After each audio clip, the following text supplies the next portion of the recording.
And ఇప్పుడు మంగపతిగా తన మొదటి సినిమా నుంచి ఇప్పుడు రీసెంట్గా చేసిన మంగపతి వరకు ఎన్నో అద్భుతమైన క్యారెక్టర్లతో మనల్ని మెస్మరైజ్ చేసినటువంటి our one and only Shivaji గారిని మాట్లాడవలసిందిగా రిక్వెస్ట్ చేస్తున్నాం.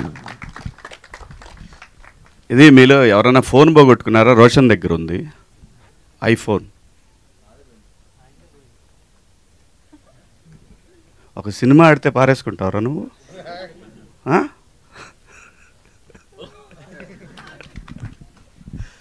అందరికీ నమస్కారం. మీడియా మిత్రులకు, పాత్రికేయ సోదరులకు అందరికీ పేరు పేరున నమస్కారం. అలాగే ఈ కార్యక్రమానికి పిలిచినందుకు థ్యాంక్ యూ సో మచ్.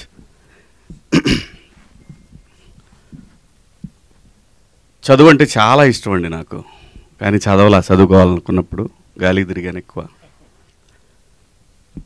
డెఫినెట్గా చదువు చాలా అవసరం, అనుమానమే లేదు. సహజంగా 10th క్లాస్ నుంచి ఇంటర్మీడియట్ డిగ్రీకి వచ్చే వరకు గాలి తిరుగుళ్ళన్నీ అవుతాయి. అయిపోయిన తర్వాత తెలుస్తుంది చదువు విలువ. అసలు ఏదైనా టైటిల్ పెట్టగానే నాకు అసలు చూడగానే ఇంకా ఆ రోజే ఆల్ ఇండియా ర్యాంకర్స్ అని ఎప్పుడైతే వీళ్ళు అనుకున్నారో ఆ రోజే ఈటీవీ విన్లో ఇంకొక పెద్ద బ్లాక్ బస్టర్ సిరీస్ 90s కూడా క్రాస్ చేసే సిరీస్ రాబోతుందని నాకు అనిపించింది. ఎందుకంటే ప్రతి ఒక్కళ్ళు కనెక్ట్ అవుతారు దీనికి. వాస్తవంగా చాలా హింస కార్యక్రమం ఆల్ ఇండియా ర్యాంకర్స్ అనేది. చాలా హింస పిల్లలకి.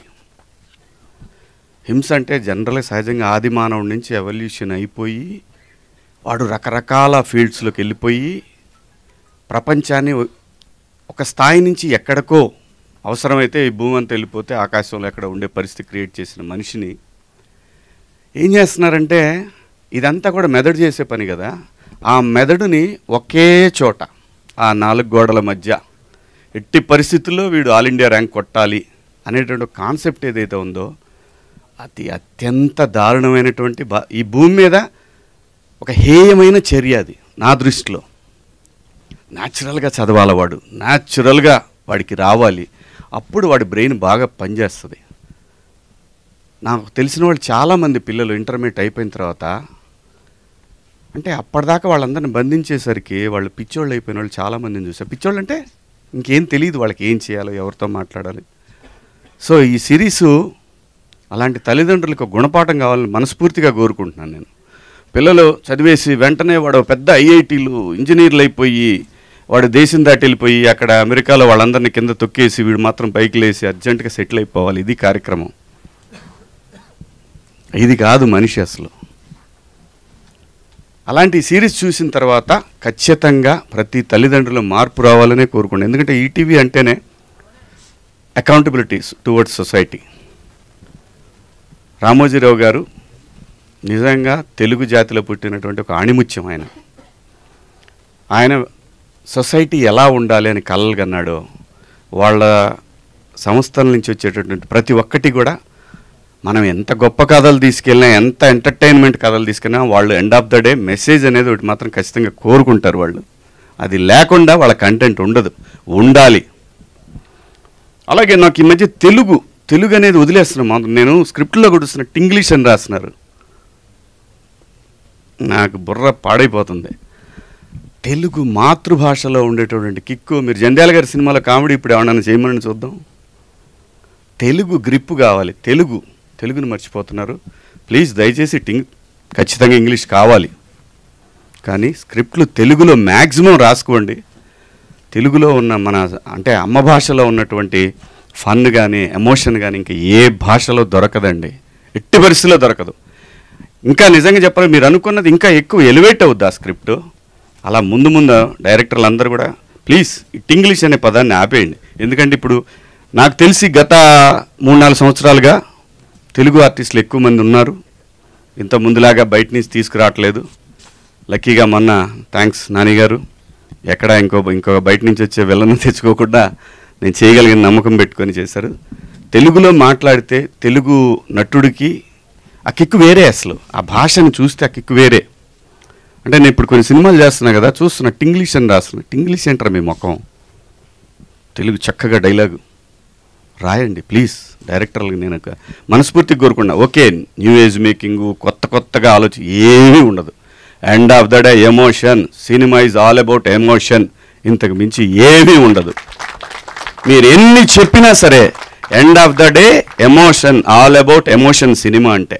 అందుకే నిన్న కన్నప్పలో లాస్ట్ 1 hour ఇరగ తీసేసిందన్న కూడా ఆ ఎమోషన్ వర్కౌట్ అయింది. సో కాబట్టి ఏంటంటే ఆ ఎమోషన్ అనేది అమ్మ భాషలోనే ఉంటుంది. ఇది కొంచెం అవుట్ ఆఫ్ ద సబ్జెక్టు అయినా చెప్పాలనిపించింది, చెప్తున్నాను. సో ఇక మా సినిమాకి వచ్చేసరికి ఖచ్చితంగా సాయికృష్ణ గారు కానీ, నితిన్ గారు కానీ, అలాగే entire team, ETV win team వాళ్ళు ఖచ్చితంగా టువర్డ్స్ సొసైటీకి ఉపయోగపడేది, అలాగే బ్రహ్మాండమైన ఒక కొత్త రకంగా కథని చెప్పే ప్రయత్నాలు వాళ్ళు విపరీతంగా చేస్తూ ఉన్నారు. ఖచ్చితంగా ఇది కూడా చాలా పెద్ద సక్సెస్ అవుద్ది. అలాగే మిత్రుడు సందీప్ రాజు గారు నిజంగా ఇన్స్పిరేషనేనండి. వీళ్ళందరూ కూడా ఖచ్చితంగా ఇన్స్పిరేషన్. మనకి టువర్డ్స్ ఆర్ట్ పట్ల డెడికేషన్ ఉంటే జాతీయ స్థాయికి వెళ్ళొచ్చు అని చెప్పి ప్రూవ్ చేశాడు ఆయన. సో అలాగే తమ్ముడు సుహాస్ కానివ్వండి, ఇవాళ అటు నుంచి ఇటు రాకుండా మనోడిని ఇక్కడి నుంచి అక్కడ తీసుకెళ్లారు, విచ్ ఇస్ గ్రేట్. నిజంగా చాలా సంతోషం. సో ఖచ్చితంగా చేసినటువంటి ఈ సిరీస్లో చేసినటువంటి అందరికి కూడా శుభాకాంక్షలు. ఖచ్చితంగా పెద్ద హిట్ అవుద్ది. నాకు బాగా నచ్చింది ఆటోడి క్యారెక్టర్. అలాంటి క్యారెక్టర్ ఏదైనా చెప్పండి, చేస్తాను నేను. Thank you so much. Thank you Shivaji గారు, థ్యాంక్ యూ సో మచ్. మీకు ఒక క్వశ్చన్ అడగమని ఇచ్చారు, నాకు దీనికి ఎటువంటి సంబంధం లేదు. ఏం పర్లేదు, చెప్పండి. సో మీ కాలేజ్ డేస్లో ఇలా బాగా తుంటరి పని చేసి మీ పేరెంట్స్కి దొరికిపోయిన సందర్భం ఏమైనా ఉందా? పేరెంట్స్కి ఎప్పుడు దొరకలేదు, పాపం వాళ్ళు చదువుకోలేదండి. ఓకే. 9th క్లాస్లో అటెండెన్స్ వేయించుకోగానే కరెక్ట్గా మున్సిపల్ హై స్కూల్ నర్సరావుపేట గోడ దూకేసి 11 o'clock షోకి వెళ్ళేవాడిని. పక్కనే ఉండే సత్యనారాయణ టాకీస్ అని.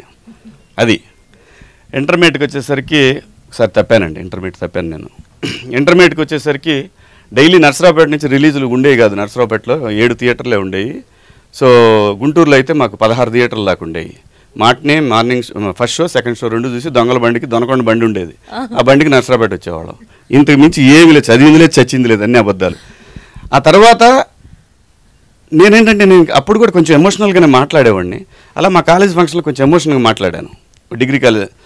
ఏమంటే మీరు చెప్తున్నారు కానీ అంతగా ఎక్కట్లేదండి అని అనేవాడిని. అంటే వాళ్ళలో లేదు లోపం, నేను అసలు విన్సేస్తే కదా.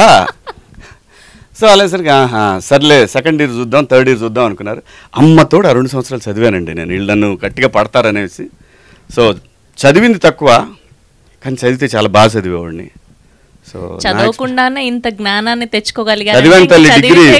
కాదు ఫెయిల్ అయ్యాను అన్నారు కదా ఇంటర్ ఫస్ట్ ఇయర్. సో అలా ఫస్ట్ టైంలోనే ఫస్ట్ అటెంప్ట్ లోనే పాస్ అయ్యి ఉంటే అయ్యో 10th ఫెయిల్. కొడుకులు ఈ భూమి మీద ఉండరు. సో ఇంత జ్ఞానోదయం నాతో పాటు మా జీవన్ గాని మా బ్యాచ్ అంతా వేరే ఉంది. Thank you sir, thank you so much. నేను అన్ని పాస్ చేశారు, ఫ్యాషన్ డిజైనింగ్ వరకు చదువుకున్నాను. సార్ రేపు అయితే ఖచ్చితంగా మీరు పాస్ అయి ఉంటారు. సర్టిఫికెట్ చూడాల్సిన పని లేదు మీకు. Thank you sir, thank you for gracing our event. And Suhas గారిని కూడా ముందుకు రావాల్సిందిగా రిక్వెస్ట్ చేస్తున్నాం. ఓకే సుహాస్